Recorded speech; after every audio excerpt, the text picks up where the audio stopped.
Ini bukanlah yang pertama di pemerintahan Jokowi. Ini adalah kenaikan BBM yang ketujuh kalinya. 1 bulan pasca pelantikan Presiden Jokowi, BBM dinaikkan. 2 bulan kemudian BBM naik lagi. Di tahun ini yang paling sangat luar biasa, BBM naik 3 kali. Apakah ini sesuatu kebijakan yang sudah tepat untuk memperbaiki keuangan negara? Alih-alih ingin memperbaiki ekonomi negara, malah yang kita rasakan belum sampai 1 minggu, rakyat sudah mengeluh. Akibat dari ini, rakyat akan susah. Solusi yang sifatnya harapan-harapan palsu yang seolah-olah bisa menyelesaikan permasalahan ke depan malah memberikan permasalahan yang baru. BLT atau pengalihan subsidi atau penyesuaian subsidi bukanlah solusi. Hal itu bisa menambah masalah yang baru. Mengapa pemerintah tidak memikirkan solusi yang benar-benar solusi yang jangka panjang ke depan? Itu misalnya bagaimana adanya pengganti dari BBM itu. Dikurangi saja gaji-gaji para pejabat. Mengapa rakyat yang harus menjadi korbannya dari kebijakan pemerintah dengan menaikkan BBM ini? Sejatinya pemerintah, pemimpin negara, pemimpin bangsa harus pro kepada rakyat, bukan kepada korporat-korporat.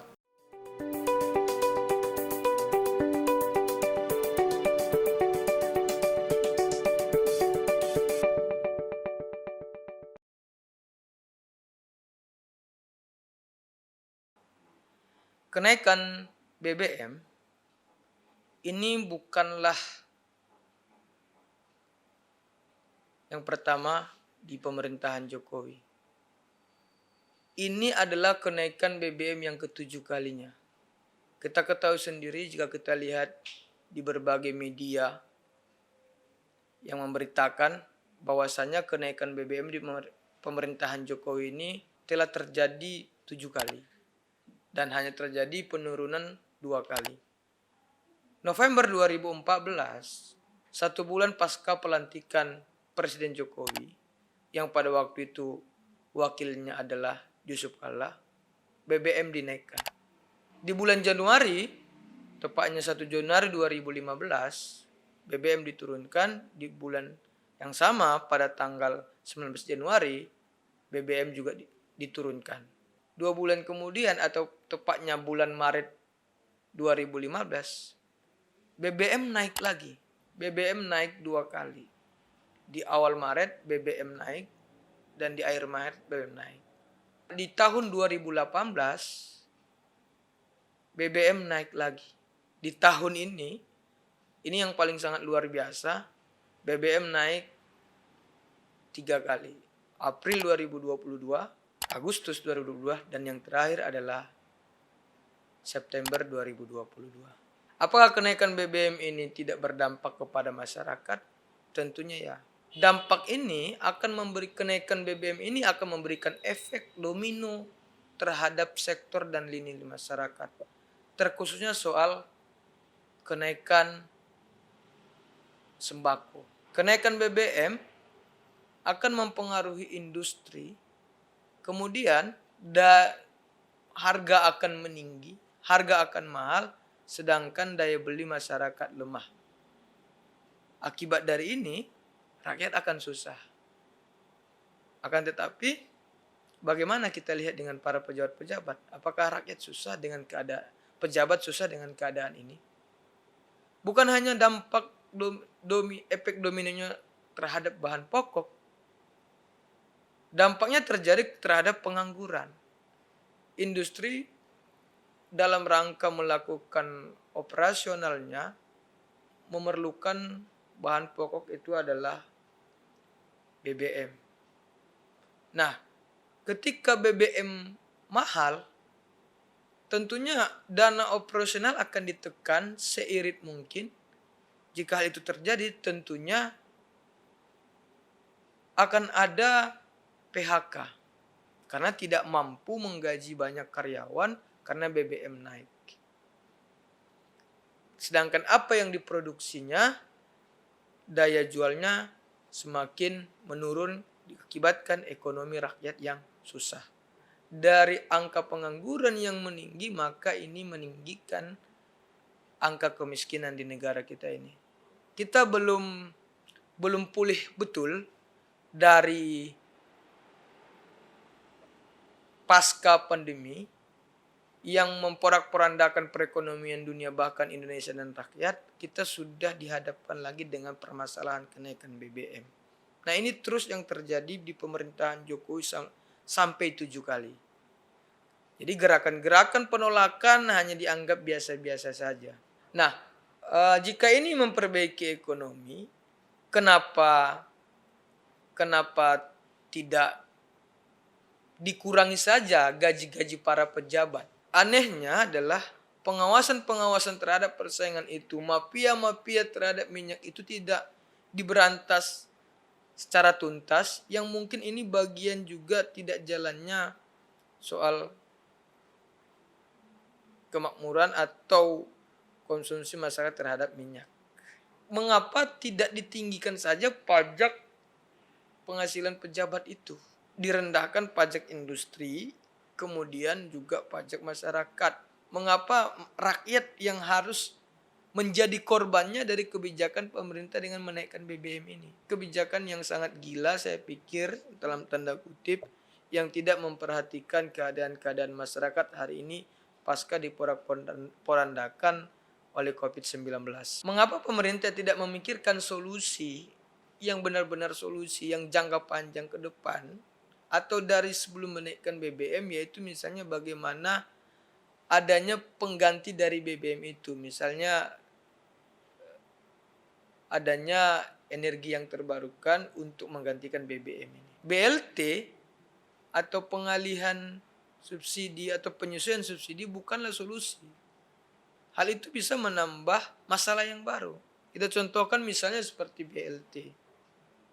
Ini menjadi solusi yang sifatnya harapan-harapan palsu yang seolah-olah bisa menyelesaikan permasalahan ke depan, malah memberikan permasalahan yang baru.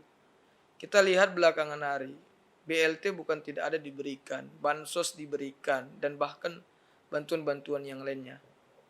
Apa yang terjadi? Yang terjadi adalah terjadinya kerusuhan di masyarakat akibat dari pembagian-pembagian yang tidak adil.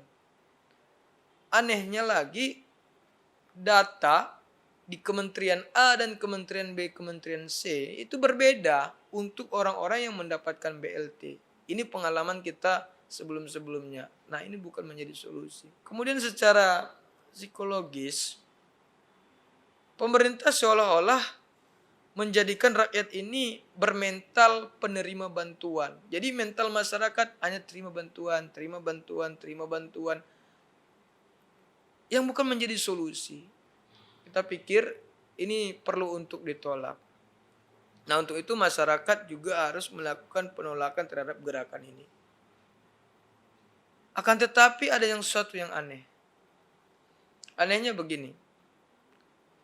Kelompok masyarakat, kelompok mahasiswa, terkhususnya teman-teman mahasiswa, ingin melakukan penolakan terhadap kenaikan BBM, akan tetapi ada sebuah usaha-usaha pengkondusifan terhadap mahasiswa.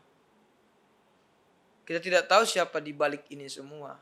Kita lihat dari logika yang digeser dalam bentuk narasi adalah yang seharusnya mahasiswa berada di pihak rakyat untuk menolak kenaikan BBM, ini digeser logika berpikirnya dari menolak kenaikan BBM menjadi menyambut baik pengalihan atau penyesuaian subsidi BBM. Ini kan sama dengan menerima kenaikan BBM. Saya tidak habis pikir bagaimana pikiran, logika, atau hati nurani perasaannya terhadap kepentingan-kepentingan rakyat kecil. Misalnya bagaimana dia bisa tahan dengan repetan ibunya di rumah yang setiap pagi mengeluh gara-gara dampak kenaikan BBM, yang seharusnya dia beli sembako yang sangat banyak, tapi dengan naiknya BBM hanya sedikit. Saya tidak tahu bagaimana mahasiswa ini berpikir seperti itu. Akan tetapi kita tidak pesimis. Kita harus terus optimis bahwasanya gerakan mahasiswa memang harus betul-betul turun ke jalan, tumpah di jalan di saat ini. Mahasiswa sebagai agent of change dan agent of control sosial tidak bisa berdiam diri. Gerakan kesadaran ini harus terus dibangun, gerakan yang masif dan kontinu untuk membela rakyat. Bukan lagi gerakan yang dipecah-pecah, bukan lagi gerakan bayaran, bukan lagi gerakan yang pesanan, tapi ini benar-benar pesanan dari rakyat, bukan pesanan dari pejabat. Kita juga bingung dengan pejabat-pejabat kita, wakil-wakil kita di Dewan Perwakilan Rakyat yang katanya mereka menyuarakan, mewakili aspirasi rakyat, menyuarakan kepentingan-kepentingan rakyat, malah mereka berdiam diri, tidak ada penegasan untuk menolak kenaikan BBM ini. Jadi mereka duduk di sana untuk apa dan untuk siapa? Ini yang membuat kita sangat tidak percaya lagi dengan mereka. Untuk itu mahasiswa harus turun ke jalan, menyuarakan suara-suara kritis, aspirasi-aspirasi masyarakat. Gerakan mahasiswa juga memang harus konkret. Gerakan secara tulisan, main di media sosial, menyuarakan jeritan rakyat, menolak kenaikan BBM, mengkritisi kebijakan-kebijakan pemerintah yang tidak pro rakyat. Kita harus juga turun ke jalan secara konkret menyuarakan aspirasi-aspirasi masyarakat. Jadi tidak lagi berada di zona nyaman. Mungkin saat ini kita merasa tidak berdampak secara langsung, tetapi secara tidak langsung berdampak ke kita. Kita misalnya yang pemuda memiliki pasangan, mahasiswa memiliki pasangan yang seharusnya uang sekian puluh ribu, kita bisa jalan-jalan ke Brastagi dengan kenaikan BBM, tidak lagi cukup dengan uang segitu. Yang seharusnya kita bisa makan bakso dengan uang sekian ribu, sekian puluh ribu dengan pasangan kita, tapi dengan kenaikan BBM tidak bisa lagi. Nah ini juga berdampak kepada hubungan romantisme seorang mahasiswa atau pacaran. Padahal ya kita lihat sendiri gaji buruh, gaji karyawan juga tidak naik dengan kenaikan BBM ini. Walaupun sudah ada katanya akan meningkatkan gaji, tapi tidak bisa menjawab permasalahan itu. Sehingga kita katakan tadi, kenapa tidak gaji pejabat seluruh Indonesia ini dipotong saja? Nah mereka tidak merasakan dampak terlalu besar dari kenaikan BBM karena gaji mereka sangat tinggi. Toh kalau masyarakat kecil bagaimana? Nah ini yang kita sayangkan dengan kebijakan BBM, kenaikan BBM itu. Apakah rakyat yang memang harus mengikuti kemauan pemerintah atau pemerintah yang harus mengikuti kemauan rakyat atau kepentingan rakyat? Ini sesuatu yang dilema hari ini. Rakyat dipaksa untuk mengikuti kemauan pemerintah, sedangkan kemauan rakyat dibiarkan begitu saja. Kenaikan BBM perlu ditolak dan diturunkan. Hal ini bukan sesuatu yang mustahil untuk diturunkan. Jadi dalam kebijakan pemerintah, ketika menaikkan BBM bukan berarti tidak bisa diturunkan. Karena itu kebijakan pemerintah, rakyat harus mendesak pemerintah untuk menurunkan BBM itu kembali dan perlu memperhatikan saat menurunkan BBM kembali, perlu memperhatikan bagaimana kesejahteraan rakyat. Bukan menurunkan dengan kalkulasi untuk kepentingan mereka. Saya juga sedikit aneh ya. Sebenarnya apa yang paling mendasari kenaikan BBM ini? Kalau soal APBN, keuangan negara, sebelum-sebelumnya kita sudah memang begitu. Mungkin ada yang bisa menjawab. Saya menduga-duga ini adalah bentuk usaha pemerintah untuk membayar hutang, ketidakmampuan dia mengelola ekonomi yang berhutang kepada IMF untuk membayar bunga hutang kita. Karena beberapa bulan yang lalu, ini prasangka saya, bisa dikatakan benar, bisa tidak. Kita bisa lihat di media. Karena beberapa bulan yang lalu, dan mungkin sekitar 3 minggu yang lalu, IMF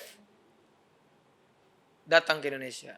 Kalau berita beberapa bulan yang lalu, pihak IMF memperingatkan kepada negara-negara yang terlibat di G20 yang berutang kepada IMF harus segera membayar jatuh tempo. Nah, apakah ini sebuah cara mereka menaikkan BBM untuk membayar itu? Mengapa rakyat yang disusahkan? Jadi kerja mereka selama ini apa? Kenapa rakyat yang harus ditindas?